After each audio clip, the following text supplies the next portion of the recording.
Olá pessoal, aqui é Rodrigo Caetano e este é o ESG de A a Z.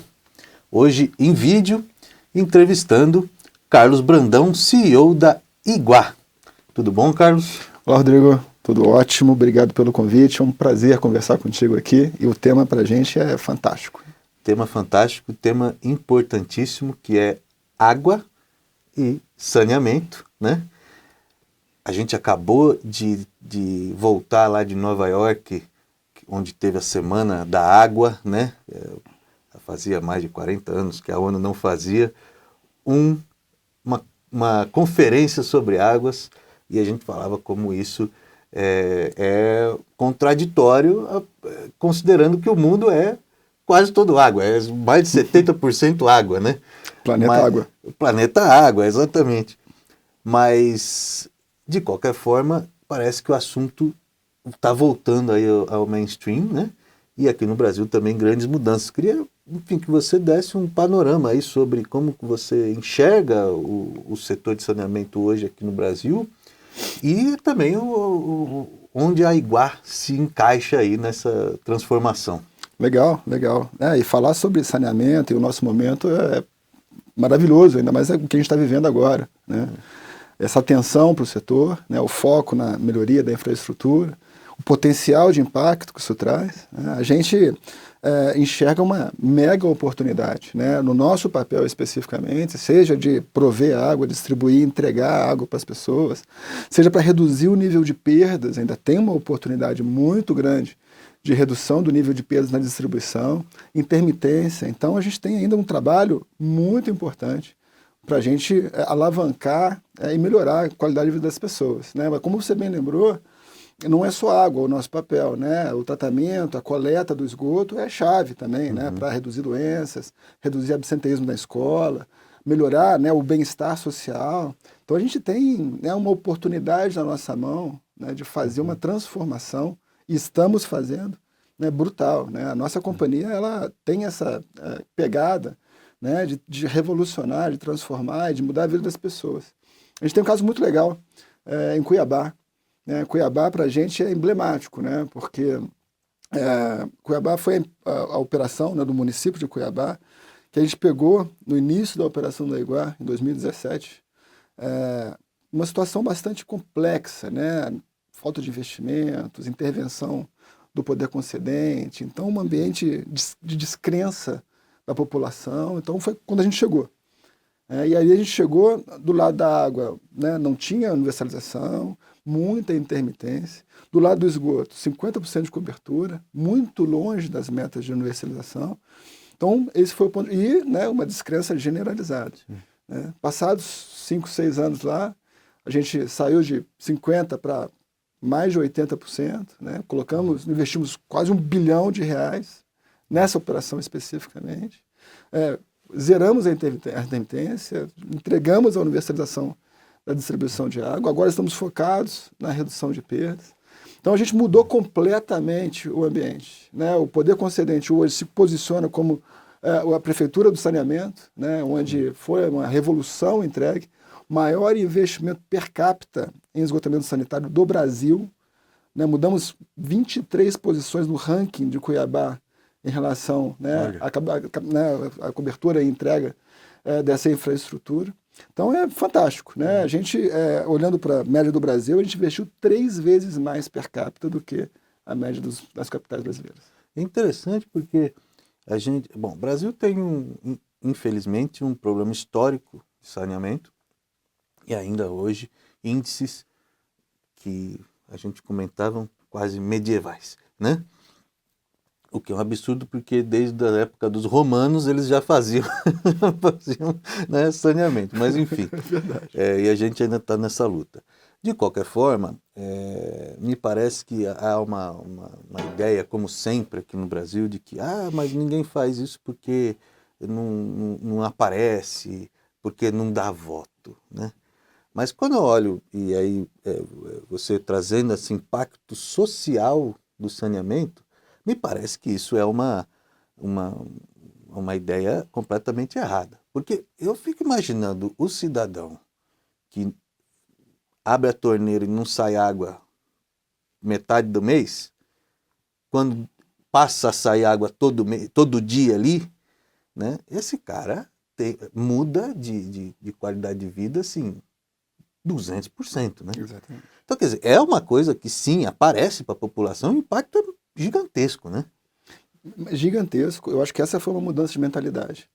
Mas acho que vale só eu comentar um pouquinho, né, sobre a própria companhia. Eu acabei falando um pouquinho, né, Sim, por favor. a Iguá em si, né? A Iguá em si hoje opera em 39 cidades, né, em 6 estados brasileiros, né? Uma companhia que cresceu muito nos últimos anos. A gente quer continuar crescendo, né, participando desse investimento. A companhia investiu no ano passado cerca de 600 milhões de reais em água e esgoto, né? Espera investir mais de 600 milhões esse ano.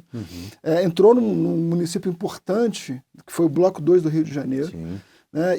E aí, né, conectando, né, esse tema, né, do posicionamento e percepção política da entrega do saneamento, claramente hoje, né, e a gente tem essa evidência em Cuiabá e tem essa evidência no Rio de Janeiro, né, o próprio governador do Rio de Janeiro hoje usa o sucesso do leilão da SEDAI como uma grande plataforma política, e corretamente, né, eu acho que esse é um capital político que ele, de fato, né, teve toda a coragem de avançar no processo e entregar, né, aí ele levantou mais de 20 bilhões em outorgas, né, tem mais 30 bilhões quase de investimentos a serem feitos, impactos brutais na região, né, despoluição da Baía de Guanabara, no nosso caso específico, a despoluição do complexo lagunar, né, que vai ser transformacional para a área onde opera. Então eu acho que mudou a percepção política. Né? Eu acho que hoje já tem-se outro entendimento desse impacto e até do capital político que isso traz junto. E aí outra informação importante que você trouxe, quer dizer, investimentos da Iguá, já 1 bilhão aqui, 600 milhões aqui, já nessa conversinha aqui já deu 2 bilhões e 200, né? É mais 20 bilhões, 30 bilhões, quer dizer. E é também um vetor de crescimento econômico para o Brasil, e eu imagino que isso se multiplique, porque, de novo, à medida que você, e a gente falava, né, de turismo, por exemplo, à medida que você pega uma cidade, não tem saneamento, esgoto corre, não sei o quê, e você até se emocionou ali visitando, né, no Rio de Janeiro as áreas do Complexo Lagunar, que você de repente destrava ali um turismo, né? Desenvolve, porque hoje não dá, porque é lixo, você não consegue, né, nem botar um marco ali para fazer uma visita. Trazendo um pouco para a Iguá, quer dizer, é uma empresa ESG, né, porque também está num setor ESG, né? Exato. Que o impacto da econômica, ambiental e social, ele está intrínseco ao negócio. Isso Exato. Eu acho fantástico no setor de saneamento. Exatamente. Bom, só para você ter uma ideia como a gente enxerga, a Iguá enxerga ESG, né? É um dos nossos 4 pilares estratégicos. Independente disso ser core, né, a gente entende o ESG e o posicionamento como algo essencial para a nossa estratégia. E a gente procura ter ações e entregas que vão além, né, do papel tradicional do saneamento, né, cobertura de água, segurança hídrica, coleta e tratamento de esgoto, isso é o básico. Mas a gente procura ir além. Né? Então, a gente, por exemplo, né, onde é que a gente trabalha e acredita muito num grande potencial? Destinação sustentável do lodo. Né? Seja na água, seja no esgoto, o processo de tratamento gera um resíduo, gera um lodo. E a gente hoje tem uma estratégia e implementa essa estratégia, Cuiabá de novo é um caso para isso, né? Onde a gente, do lado da água, né, a gente pega esse lodo residual e a gente entrega para produtores de cerâmica, para produtores de tijolo. Então isso, de um lado, é muito mais impactante na cadeia, né? Isso, né, traz possíveis, né, alavancas de renda para as pessoas. Do nosso lado, a gente tem uma verdade pragmática com isso. Economicamente, para a gente isso é mais viável, porque a gente reduz o custo logístico, a gente reduz o custo com aterro, então a gente cria um círculo virtuoso. Sim. Né? Sim. Do lado do esgoto, a lógica é a mesma, só que a destinação é para a agricultura. Então também trazendo inclusão, né, e competitividade, né, para essa turma que faz parte desse microprodução, né, de produtos agrícolas, né, fazendo com que o ciclo deles também seja mais positivo. Então a gente acredita muito nessa alavanca, né, e trabalha e foca nisso. E obviamente vem trabalhando muito com o reconhecimento, né, dos agentes dessa agenda que a gente vem implementando. Essa questão do lodo, inclusive eu tive num aterro recentemente, eles estão preparando uma estrutura para receber lodo de esgoto e fazer fertilizante, né? Quer dizer, você consegue... Aí é economia circular, né? Exato, exatamente. O esgoto, né? Uma coisa que eu percebi, e aí conceitualmente, eu acho que um pouco o setor de saneamento é igual, e a gente falou, né, de educação ambiental, que é uma preocupação de vocês, mas essa ideia do resíduo, do lixo, que é uma coisa que você pega e joga fora, isso é uma invenção do ser humano, né? Porque não existe lixo na natureza, né? Isso não existe, né? E eu acho que hoje, já começando a surgir uma mentalidade de entender que, de fato, não existe lixo, né? Mesmo o esgoto, que é esse lodo, né, que seria um descarte, poxa, tem valor aí, né? E se não é lixo, é matéria-prima. Se é matéria-prima, eu posso vender.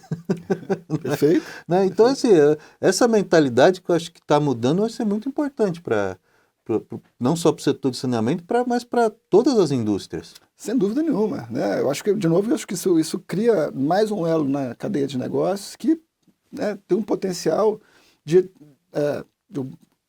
como a gente coloca dessa maneira, de criar mecanismos conectados, sustentáveis e que geram renda, né, através de um elemento que não tinha nenhuma utilidade até poucos anos atrás. Então isso é fantástico, né? O tema do lixo é um tema importante, né?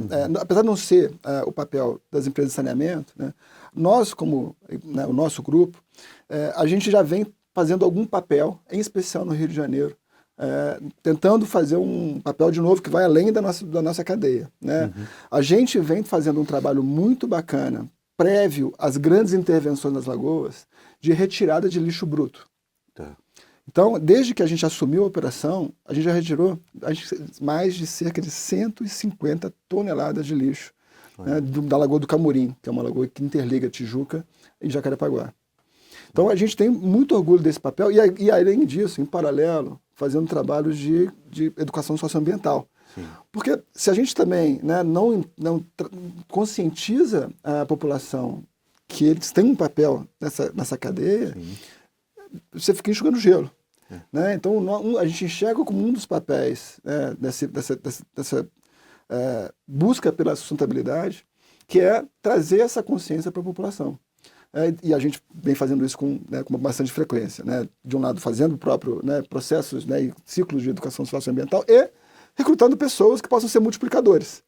Tá. Então é bem bacana. A gente vem tentando também, de novo, além do papel do saneamento, fazer um papel que inclua e traga mais sustentabilidade. Mas eu vejo isso na Iguar, o saneamento, ele está indo além da questão da concessão pública, né? Como era antigamente, e a gente até conversou um pouquinho, que a gente já teve no negócio de telecomunicações, né? Mas enfim, que era uma ideia em que o usuário não estava no centro.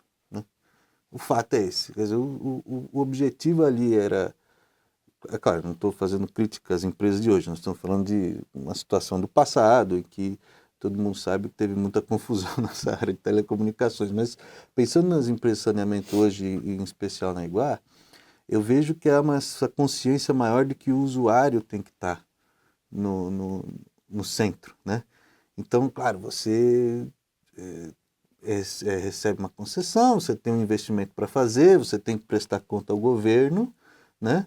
Mas isso é a sua obrigação, né? Contratual. Agora, contratual, e isso não tem como fugir. Agora, o seu papel como empresa vai além disso, e aí é você colocar realmente as pessoas ali, né, no centro dessa equação. E eu gosto muito dessa visão. Rodrigo, você tocou num ponto-chave. Né? Também é outro posicionamento que a companhia tem, que eu julgo até diferenciado. A gente tem uma estratégia de experiência do cliente que busca trazer, né, uma conexão muito mais forte, uma relação de confiança, né, entre a companhia e o usuário, através da nossa entrega, através de respostas rápidas às demandas. Né? Então tem um esgoto extravasando, uma falta d'água, onde a gente procura já fez isso, inclusive o Rio foi emblemático, né? Porque a gente reduziu muito o tempo de atendimento. Então isso foi a primeira resposta que a gente deu para a comunidade, né? A mudança de gestão, o primeiro impacto foi rapidamente, qualquer conexão que eles, né, demandavam, a gente já endereçava esforço para resolver. Então a gente já começou a receber os feedbacks positivos aí. E a gente está indo além, né? Por exemplo, ferramentas de interação. A gente alavancou muito o nosso aplicativo, o nosso DigiGuá. Quando a gente começou o processo, a gente estava, por exemplo, né, no início, né, a gente tinha lá um produto, mínimo produto viável, né, o MVP, que obviamente teve muitas evoluções, e a gente tinha uma nota inicial de 2,8, baixa, de 0 a 5. A gente agora chegou a 4,6. Então a gente deu ferramentas de interação, né, usuário e companhia, que trouxeram uma experiência muito positiva. E, consequentemente, a gente tem um outro indicador que a gente mede nesse processo, que é o NPS, né, o Net Promoter Score. Né, pessoas que são promotores, pessoas que são detratores. E a gente tem hoje, a gente está girando na casa de 30 a 40 pontos, ou seja, a gente tem muito mais promotores do que detratores. Né, e a gente tem uma ambição grande também de avançar nessa experiência. Então a gente tem uma agenda focada em trazer boa experiência e, de fato, né, consolidar a companhia confiável, né, que faz o que promete e, na realidade, faz além do que promete. Não, é muito interessante essa visão. Eu vejo outros setores de infraestrutura tentando ir por esse caminho também, porque percebem que isso acaba sendo um diferencial até do ponto de vista de marca, de facilidade, né, que você tem com o relacionamento, cria menos atritos. Eu acho que a sociedade sempre tem, né, aquele atrito entre concessionária e sociedade, isso é muito importante. Agora, falando também, pegando uma big picture, né, e linkando com o que a gente viu lá na ONU, a água começa também a ser uma preocupação, e eu acho que por dois motivos. Há uma perspectiva de que vai faltar água de fato, né? E o interessante é que a ONU mesmo trouxe esses dados de que a eficiência no uso da água melhorou, especialmente na indústria, né? Qual que é o problema? É poluição, que é relacionada à pobreza, né? Então, quer dizer, aí eu acho que tem uma coisa interessante, que é, por mais que a gente pense em melhorar a eficiência no uso da água, não é suficiente, né, sem um trabalho ambiental, né, que faça com que a gente pare de poluir a água que a gente bebe, que me parece uma coisa bem burra de se fazer, né? Não poluir aquilo que você bebe é meio complicado. Mas e como é que você se insere nessa ideia global, né, pensando na Iguá, de transformação, né? Pensando em mudanças climáticas, pensando em redução da pobreza, né? Como é que você enxerga a Iguá nesse contexto global que de repente você está discutindo lá na ONU? Legal. A gente hoje, como companhia, tem uma série de compromissos públicos, né? Inclusive firmados no Pacto Global. Sim, sim. Isso também uma das características que a gente, né, foi trabalhando e um dos posicionamentos que a gente foi firmando ao longo do tempo.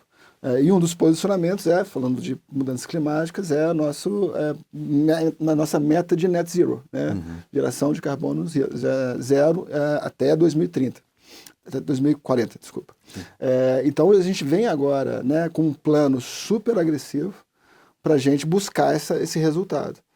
Seja otimizando os processos de tratamento de esgoto, seja com projetos de autogeração de energia, que nós estamos muito avançados, né, no nosso plano estratégico. Então a gente tem uma série de elementos que corroboram com esse compromisso, né, que estão alinhados e publicamente firmados, né, em várias esferas. Então, a gente tem, né, dentro desse posicionamento ESG, um ângulo bastante abrangente, né, de onde é que a gente quer chegar e o papel que a gente quer fazer. É óbvio, né, que são resultados para serem atingidos com múltiplos atores, né, não só o setor de saneamento. mas nós, como Iguá, de novo, queremos ir além, né, do nosso papel de saneamento em si, buscando outros ângulos de contribuição. Isso é importante também quando a gente fala de investidores, né? Eu imagino que haja ali eu ouço muito isso, né? Quando eu vou conversar com o investidor, geralmente em 1 hora, 40 minutos falando de ESG e o resto falando do negócio, né? Quer dizer, você sente isso também, que o investidor exige esse tipo de posicionamento? Olha, Rodrigo, eu estava comentando isso internamente. A gente teve 2 momentos onde a gente fez roadshows, né, para apresentar a companhia em Nova York e Boston. A primeira vez que eu fui, né, como ESG sempre foi core para a nossa estratégia, e a gente queria apresentar a companhia, os ângulos que a gente vem abordando, o caminho que a gente né, a nossa ambição de entrega. Sempre perguntava, né, como é que a gente poderia tornar a nossa discussão mais produtiva, né, e quando chegava no ponto ESG, o quanto eles queriam discutir. Eu diria que 80% não queria discutir na primeira interação. 80% das interações que eu tive, não existia interesse em discussão. Aí eu fui agora, 1 mês atrás, novamente. 100% quis discutir, entender em detalhes, dizer que tem bolsos, né, fundos específicos para alocação de capital em ESG. Então, eu acho assim, está havendo uma revolução na percepção do valor do ESG no mercado de capitais. Isso começou na Europa, está chegando nos Estados Unidos, bastante avançado, e no Brasil também. Acho que, né, em termos de conscientização, a Europa está em primeiro, os Estados Unidos em segundo, e a gente ainda tem um caminho importante. Mas está mudando rapidamente, eu fiquei muito entusiasmado com esse resultado. É interessante isso, porque a gente, cobrindo aqui o ESG, percebe exatamente essa curva, né?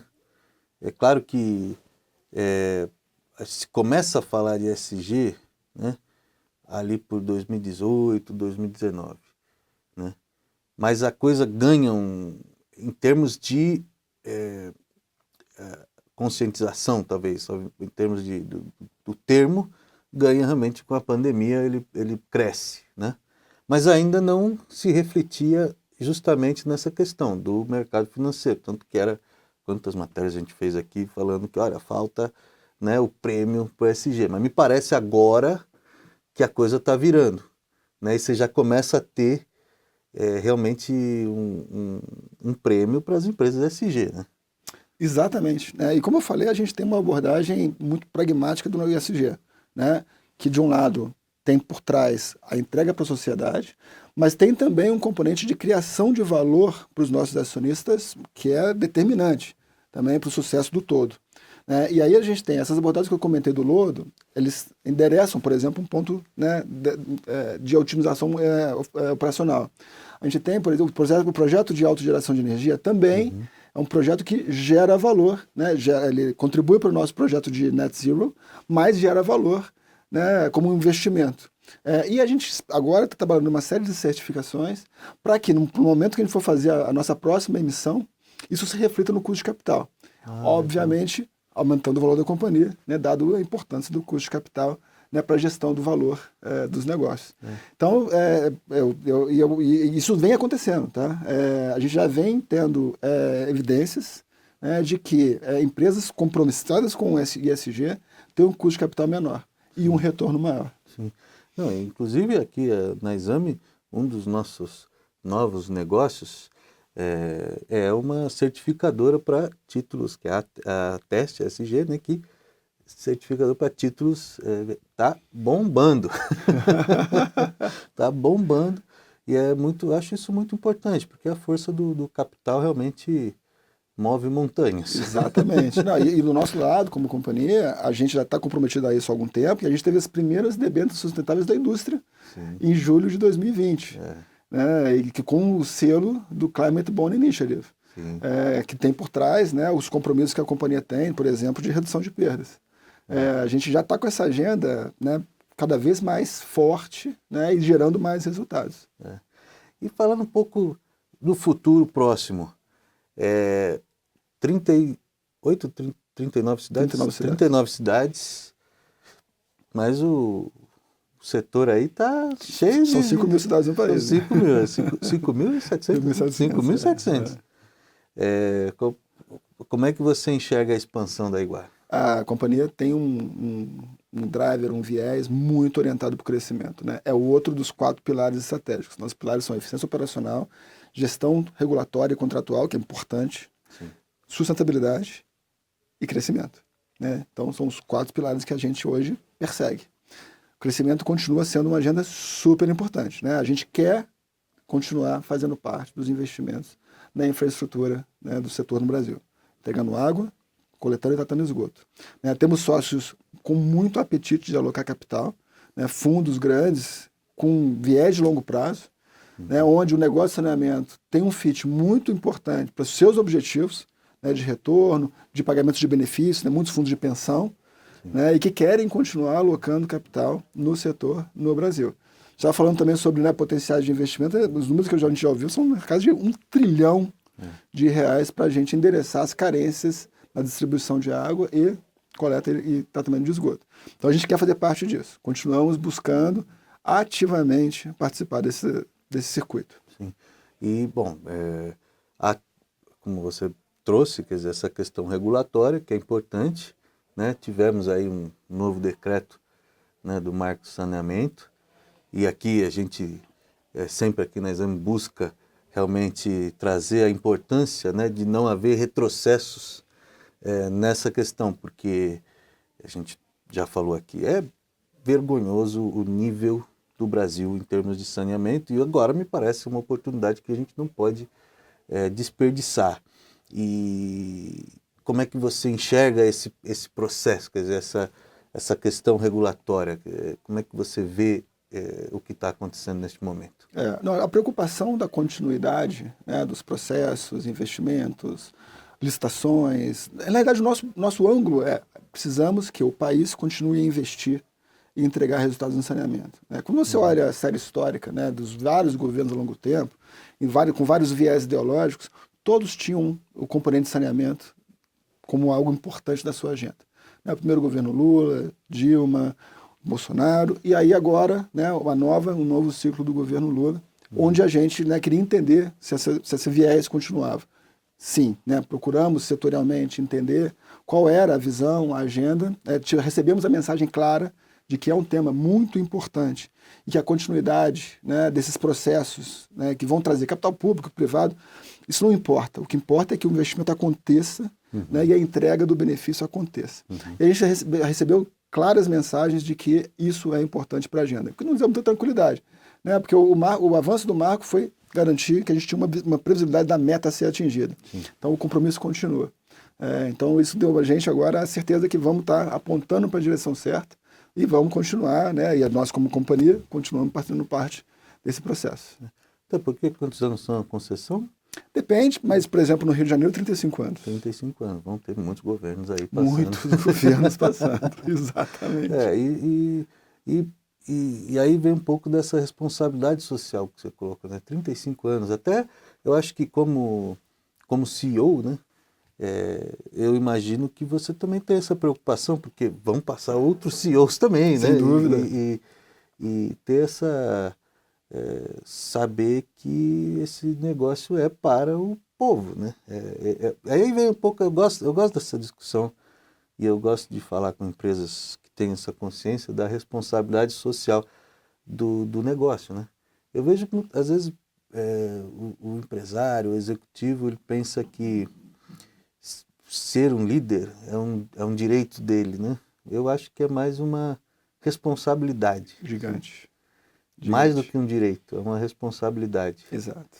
E talvez nem seja um direito, porque a sociedade te dá essa condição. E você tem que entregar para a sociedade. Exatamente. Não é fácil, é uma posição difícil de estar. Exatamente. Mas essa responsabilidade, ela vai além do papel do executivo em si, né? Ela começa na governança da companhia inteira com seus acionistas. Né? Os acionistas, seu conselho de administração e comitês que apoiam e executivos. E aí daí, lógico, né, os ciclos dos executivos são ciclos que não são de 35 anos. Mas muitas vezes os investidores, os acionistas ficam nesse período. Né? Então, tudo começa com a governança, que orienta, né, a missão, a visão e o direcionamento do executivo. Nesse aspecto, eu acho que a gente tem um papel muito privilegiado. Né? A gente tem investidores, né, 2 fundos de pensão gigantes, né, os maiores investidores, né, que têm esse viés de longo prazo, né, e que, de novo, né, como o saneamento, como ativo, ele tem características que são muito alinhadas com as necessidades dos fundos, então tem um fit muito bom. Né? E eles, né, nossos acionistas, não só os fundos de pensão, mas a IG4, o BNDES Park também é um investidor, é um acionista, tem essa preocupação com governança e esse compromisso, né, com a responsabilidade que a gente tem, né, que vai além do retorno. Sim. Né? Então eu acho que isso, de novo, cria um círculo virtuoso na forma de entregar resultado. E eu, nesse aspecto, eu tenho orgulho de fazer parte dessa cadeia. Até o ESG, de várias formas, né, ele surge no mercado financeiro, né?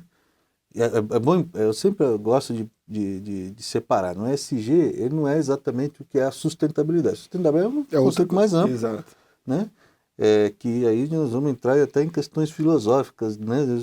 Agora, o ESG não. O ESG eu acho que é uma coisa mais específica do mercado financeiro, justamente para que você consiga medir, né, e acompanhar esse impacto que você está trazendo. Quer dizer, Exato. porque quando você pega um fundo de pensão que tem que pagar benefício daqui a 30, 40 anos, e muitos desses fundos de pensão existem há mais de 100 anos, né? Quer dizer, ele não pode pensar no curto prazo. Né? Isso seria um suicídio, né? Exatamente. Para um fundo de pensão. Então aí se cria essa necessidade de compreender como que as empresas entregam esse valor social e ambiental. Perfeito. E a governança, eu acho que é a camada que permite que você meça, porque se você tem planos sociais e ambientais, mas você não tem governança, você não sabe se está dando certo ou errado. O G do ISG é governança. Exato. E há quem diga até que não devia ser SG, não, devia começar com G, né? Porque, de fato, é importantíssimo, mas é muito, muito pertinente essa questão que você traz do acionista. Exato. Não, sabe, é um super compromisso dos nossos acionistas, de todos os 4 que eu citei aqui. E a gente, né, até para, né, colocar a bola no chão e colocar de uma maneira clara como é que a gente posiciona, né, no ISG, né, fazendo, né, a redução aí do escopo para a sustentabilidade que é mais amplo, sim, a gente tem metas e indicadores que a gente acompanha para cada um dos componentes, para o E, para o S e para o G, e são públicos. Sim. Os nossos relatórios de sustentabilidade estão lá. Então a gente tem metas, que são compromissos nossos também, né, para cada um desses elementos. E para deixar claro como a gente enxerga, como a gente se posiciona e onde é que a gente quer chegar. Muito legal. Carlos, muito obrigado. Prazer. Pô, foi ótimo. Conhecer a Iguai, mais desse setor de saneamento que eu acho muito importante. É uma coisa que assim, eu sempre fiz matéria disso. Falando, olha, poxa, não dá para o Brasil ter esse nível de saneamento, isso é uma vergonha. E eu fico feliz realmente de ver que hoje os investimentos estão vindo, as empresas estão com um posicionamento legal, quer dizer, uma preocupação social, uma preocupação, né? Não tem empresa ruim no setor de saneamento, e a Iguai é uma delas, uma das líderes, e eu fico muito satisfeito de poder retratar isso aqui na Exame. Legal, Rodrigo. Eu agradeço o convite. Para mim é um privilégio, né, ser o porta-voz. Meu olho brilha para falar dessa nossa agenda. Né? Eu tenho orgulho de fazer esse papel. Então a gente poderia ficar aqui horas falando aqui sobre o que a gente está fazendo, onde a gente quer chegar. Então eu te agradeço muito o espaço, né, para dar um pouco, né, da visibilidade da nossa agenda, das nossas entregas. E para mim foi um prazer. Muito obrigado. Legal. Muito obrigado.